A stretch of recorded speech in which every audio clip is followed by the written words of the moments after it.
পাকিস্তানের কোয়েটা থেকে পেশোয়ারের উদ্দেশ্যে ছেড়ে যাওয়া ট্রেনটি হাইজ্যাকের শিকার হয় স্থানীয় সময় মঙ্গলবার। উদ্ধার হওয়া যাত্রীদের বর্ণনায় উঠে আসে সহযাত্রীদের হত্যার নির্মম কাহিনী।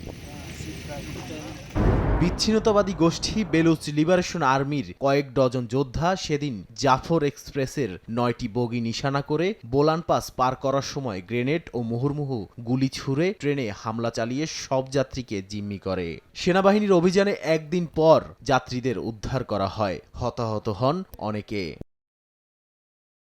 এ ঘটনায় ভারত জড়িত আছে বলে অভিযোগ করে পাকিস্তানের পররাষ্ট্র মন্ত্রণালয়। পাশাপাশি বিএলএর সদস্যরা আফগানিস্তানে নিরাপদে রয়েছে বলেও জানান মুখপাত্র। যদিও এমন অভিযোগ নাকচ করেছে ভারত ও আফগানিস্তান। পাকিস্তানের অভিযোগকে সম্পূর্ণ ভিত্তিহীন বলে দাবি করেন ভারতের পররাষ্ট্র মন্ত্রণালয়ের মুখপাত্র রণধীর জয়সওয়াল। তিনি আরও বলেন, বিশ্ববাসী জানে যে বৈশ্বিক সন্ত্রাসবাদের কেন্দ্র কোথায়। আফগানিস্তান ও পাকিস্তানের অভিযোগ প্রত্যাখ্যান করেছে। দেশটির পররাষ্ট্র মন্ত্রণালয় জানায়, আফগানিস্তানের মাটি থেকে এই হামলা পরিচালিত হয়নি। এমনকি নিজেদের অভ্যন্তরীণ নিরাপত্তা সমস্যা সমাধানের দিকে মনোযোগ দিতে পাকিস্তানকে আহ্বান জানিয়েছে আফগান পররাষ্ট্র মন্ত্রণালয়।